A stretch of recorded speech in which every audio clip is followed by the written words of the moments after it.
Renato Gaúcho apresenta A Força do Amor.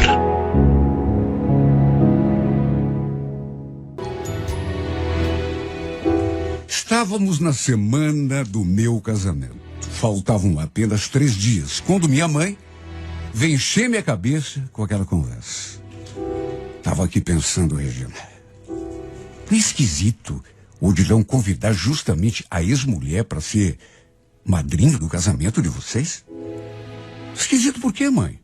Eles se separaram, mas continuaram sendo amigos. Esqueceu que eles têm 2 filhos? Mas, sei lá, viu? Às vezes eu penso que ela ainda não esqueceu o Odilon. Aliás, eu nem ia te falar isso, mas lembra da semana passada, quando a gente foi almoçar lá na casa da mãe dele? Eu fiquei reparando no jeito da Michele, no modo como ela olhava para ele. Vai por mim, Regina. Essa mulher ainda sente alguma coisa pelo teu noivo. Ô, mãe, para com isso. A Michele tá, inclusive, namorando. Você não conheceu o Luiz, namorado dela? Pode ser, mas eu acho que essa amizade deles é muito estranha. Mas, enfim, não tá mais aqui quem falou.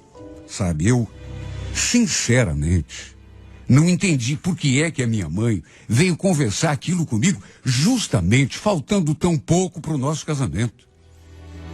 Se o que ela queria era me deixar com a pulga atrás da orelha, conseguiu. Eu e a Michele, ex-mulher do meu futuro marido, a gente se dava bem. Desde que a gente começou a ficar junto, eu e o Odilon, que eu me aproximei dela também. No começo, não nego. Eu tinha um pouco de ciúme, me sentia um pouco insegura, tinha medo de que os dois, sei lá, se reconciliassem por causa das crianças. Mas depois que eu vi que realmente não havia mais nada entre os dois, e de certo modo acabamos até virando amigas. Havia respeito entre nós duas. Desde o começo, eu procurei entender que eles sempre seriam próximos, porque tinham filhos, né? E este seria um vínculo que duraria a vida toda. Eu procurava levar na boa. Por exemplo, quando ele me falava que tinha saído para almoçar com eles, quer dizer, sentia aquela pontinha de ciúme, mas procurava entender. E quando decidimos marcar a data do casamento, ele veio me perguntar. Então, eu estava aqui pensando em chamar Michele e o Luiz para serem padrinhos do nosso casamento. O que você acha? Olha, se eu disser que não achei um pouco estranho, estaria mentindo. Achei e não foi pouco. Imagine, eu nunca tinha ouvido isso. Chamar a ex-mulher para ser madrinha de casamento. Não é coisa que costuma acontecer. Mas falei que por mim estava tudo bem, não tinha problema. E quer saber? Nem a minha mãe falou alguma coisa quando eu contei para ela. Fez aquela expressão assim de espanto, mas não falou uma palavra. E justamente agora, faltando 3 dias para a cerimônia, minha mãe veio me encher a cabeça. Pelo fato de Odilon já ter sido casado na igreja, resolvemos alugar um espaço no restaurante e fazer o casamento ali mesmo. Até um padre ele chamou. Eu, sinceramente, não vi a hora. Estávamos ainda namorando já fazia tempo. Não morávamos juntos, mas eu passava todo final de semana com ele. E até ajudava a cuidar dos meninos quando eles iam dormir lá em casa ou na casa deles. E sempre tivemos assim uma convivência muito boa. Eu gostava das crianças. E eu digo isso de coração. Enfim, quando chegou o sábado, só eu sei a minha ansiedade. E apesar de não ter sido na igreja, como eu tanto sonhei, foi uma cerimônia bonita. Depois teve o jantar, teve o baile. Para nossa alegria, tudo correu muito bem. Foi simplesmente um dia muito feliz. Passamos a lua de mel ali mesmo, na casa dele, porque tínhamos combinado de passar uns dias no sítio dos seus avós, no interior do Paraná, depois que ele pegasse férias. Eu nunca tinha ido para lá, mas tinha visto várias fotos. Lugar bonito, sabe? Natureza pura. Rio, cachoeira. A ideia era passarmos a semana toda no sítio E desde o começo, ele falou que estava querendo levar os filhos junto. Eu juro. Não fiquei nem incomodada e muito menos brava. Inclusive, achei até que seria uma boa. As crianças, com certeza, iriam adorar. E foi exatamente isso o que acabou acontecendo.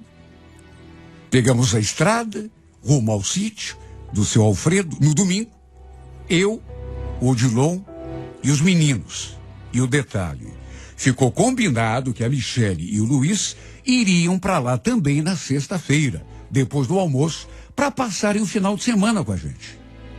Quando chegamos foi aquela festa. O avô do Odilon estava esperando a gente com o churrasco pronto. E olha, era realmente um lugar maravilhoso. A semana passou voando. Fizemos tantas coisas gostosas juntos. Pescamos no rio, no tanque que tinha ali no sítio, andamos a cavalo, comemos frutas colhidas do pé, nadamos no rio de pedra que passava ali pela propriedade. Eu nunca tinha me divertido tanto. E na sexta-feira, como combinado, o Luiz e a Michele chegaram no fim do dia. Fomos até a cidade buscar os dois. E mais uma vez, o avô do Odilon preparou aquele churrasco. Eu nunca tinha visto um céu tão bonito. Fomos dormir até um pouco tarde aquela noite. Ficamos ali conversando, o avô do Odilon contando os causos. Depois que nos recolhemos, a gente ficou ali ainda conversando um pouco. Mas de repente comecei, sei lá, a sentir uma coisa esquisita. Eu acho, sabe, foi a sensação que me deu, que tinha comido muito. Estava com o estômago pesado. E olha, eu estava bem até então. Mas depois que me deitei, comecei a me sentir estranha, a sentir aquele desconforto. Tanto que não consegui nem dormir. Acho que devo ter levantado umas 5 vezes para ir ao banheiro e aquela sensação ruim não passava. Até um remédio eu tomei. Mas não serviu de nada. Dei graças a Deus quando amanheceu.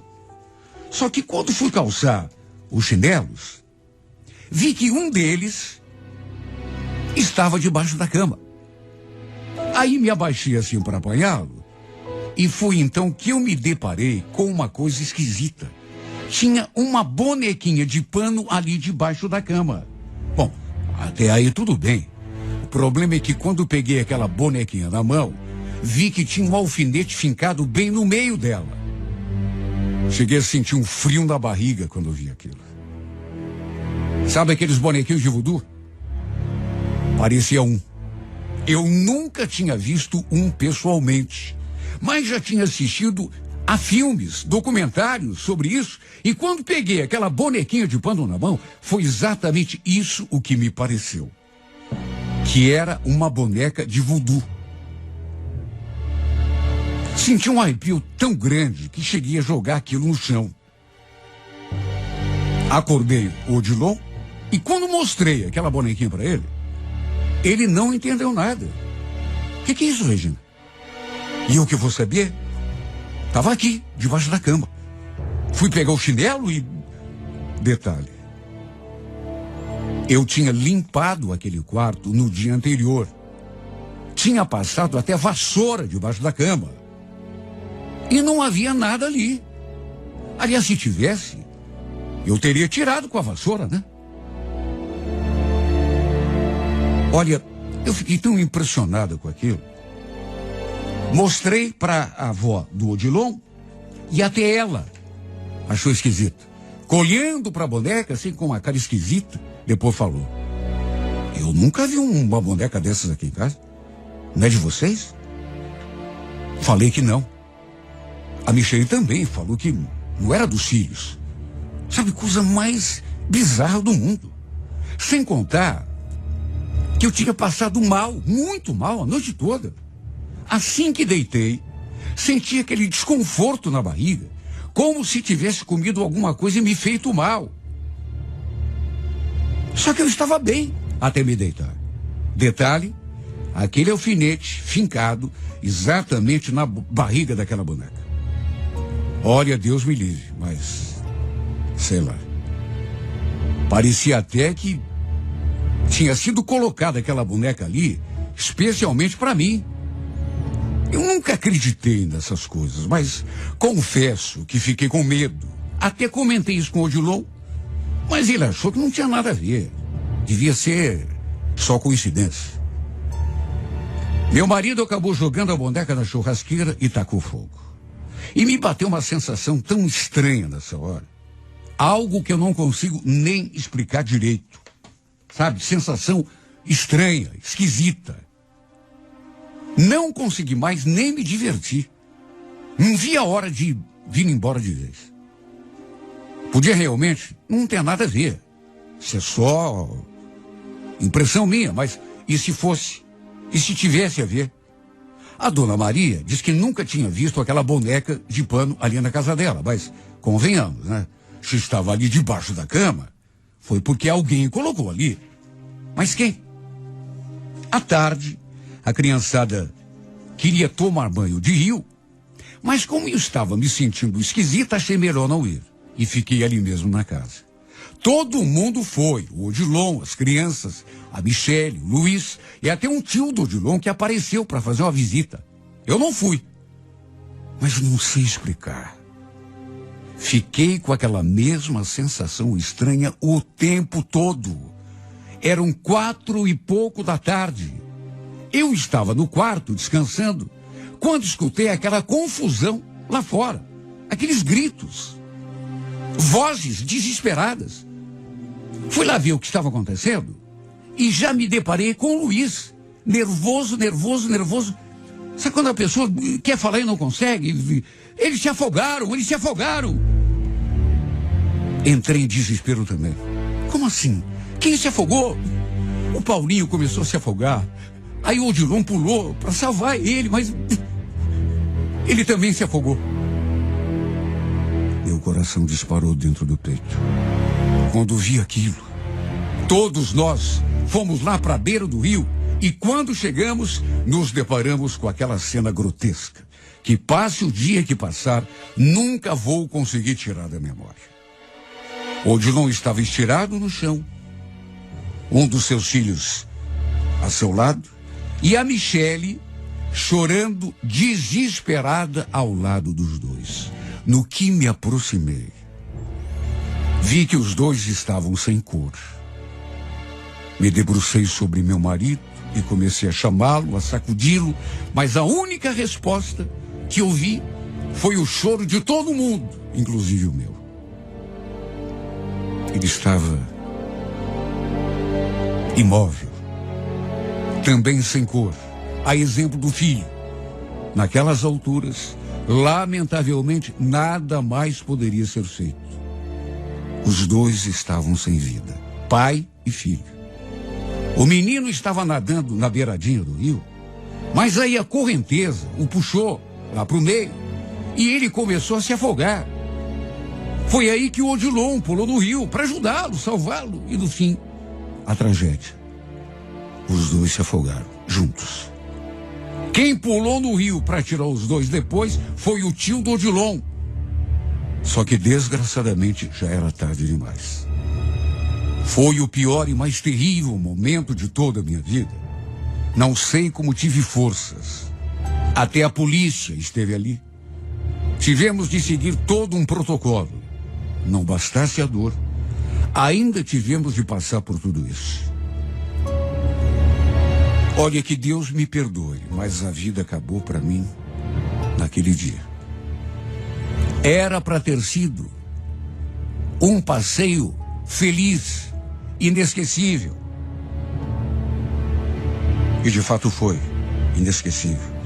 Mas não pelos motivos que imaginávamos. No dia do velório, precisei tomar remédios para suportar.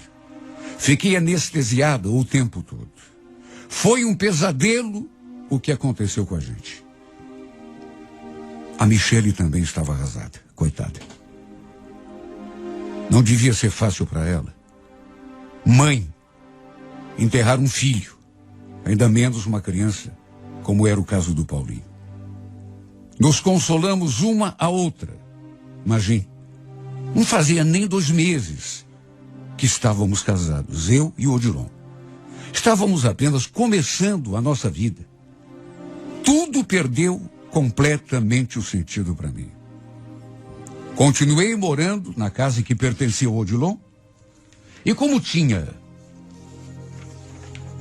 um monte de coisas ali dos meninos, achei melhor devolver tudo para Michele. Peguei o carro, botei tudo dentro e fui até a casa dela entregar. Naquelas alturas, já fazia 4 meses que a tragédia tinha acontecido. Ainda doía muito. Só de pensar no Odilon, eu sentia aquela fisgada no peito. Para mim, a dor jamais iria passar. Descarreguei as coisas dos meninos e ficamos, eu e a Michele, ali conversando. Pelas tantas, pedi para ir ao banheiro, até porque já estava querendo ir embora. Só que ela falou aquela frase: olha, esse banheiro aqui está enguiçado, Regina, mas pode usar o outro ali do meu quarto.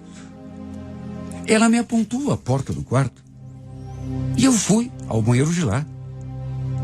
E ao voltar, dei assim uma passada de olhos por aquele quarto. Tinha um monte de bichinho de pelúcia ali na cabeceira da cama. Até lembrei dos meus tempos de criança, porque eu também tinha um monte de bicho de pelúcia no meu quarto. Só que de repente, ao olhar para aqueles bichinhos, eu reparei naquela boneca. Era uma boneca de pano. E só de botar os olhos nela, senti o meu sangue gelar. Era uma boneca igualzinha àquela que eu tinha encontrado debaixo da cama em que eu e o Odilon estávamos dormindo, lá na casa dos avós dele. Eu digo isso porque me aproximei, tremendo, e a peguei na mão. Na verdade, não parecia apenas semelhante. Parecia a mesma boneca. A única diferença é que não tinha nenhum alfinete espetado nela. Meu sangue gelou. Meu Deus, eu tinha até esquecido daquele incidente. Mas lembrei na mesma hora daquela bonequinha de voodoo que eu encontrei aquele dia. Meu Deus. Será que tinha sido Michele que fez? Só podia.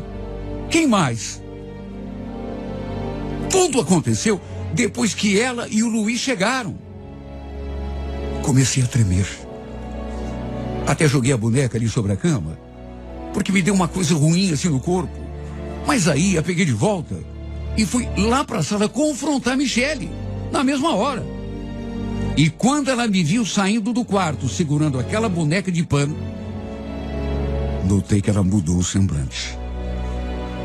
Falei assim num fio de voz: essa boneca aqui, Michele, é igualzinha àquela que estava debaixo da cama, lá na casa dos avós do Odilon. Foi você que fez aquilo? Ela ficou nervosa.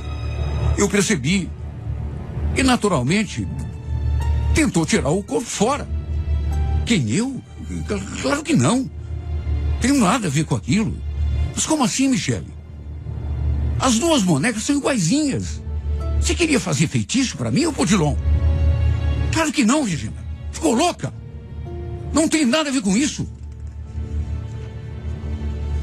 Ela falou aquilo, se aproximou de mim e arrancou a boneca da minha mão.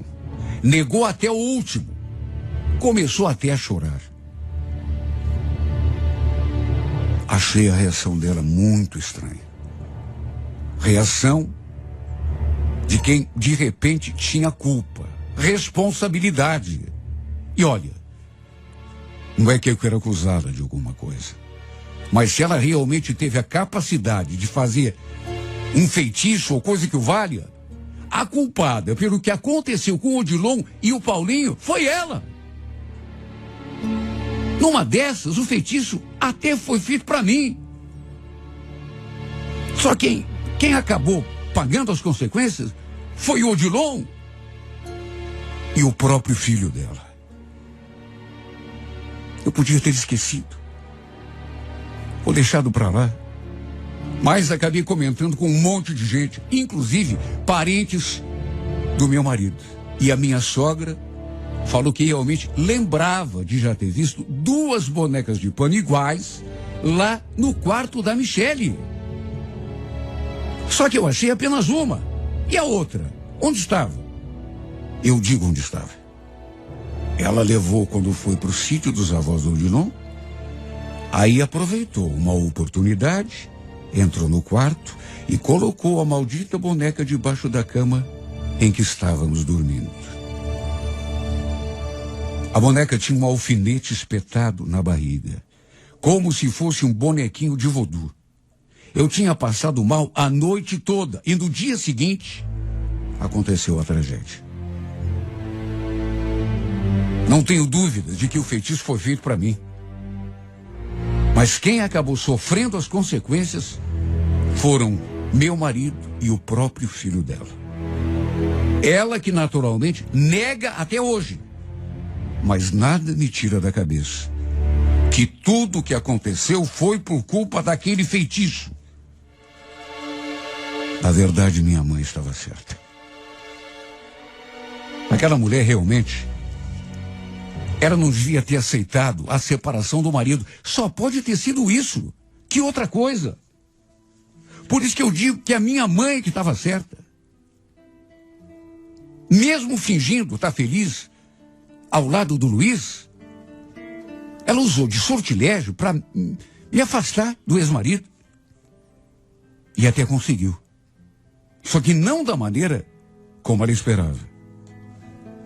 E quer saber, eu devia sentir raiva. Mas eu tenho pena. Porque até o seu próprio filho acabou sofrendo a consequência. O pobrezinho e o pai. Eu perdi o amor da minha vida. Quando se foi, ele levou junto a minha felicidade, minha vontade de viver. Mas sem dúvida nenhuma, a perda dela, desta mulher maquiavélica, foi infinitamente maior. Por isso, em vez de raiva, eu sinto pena dessa mulher. Juro, sinto pena. Pena e nada mais.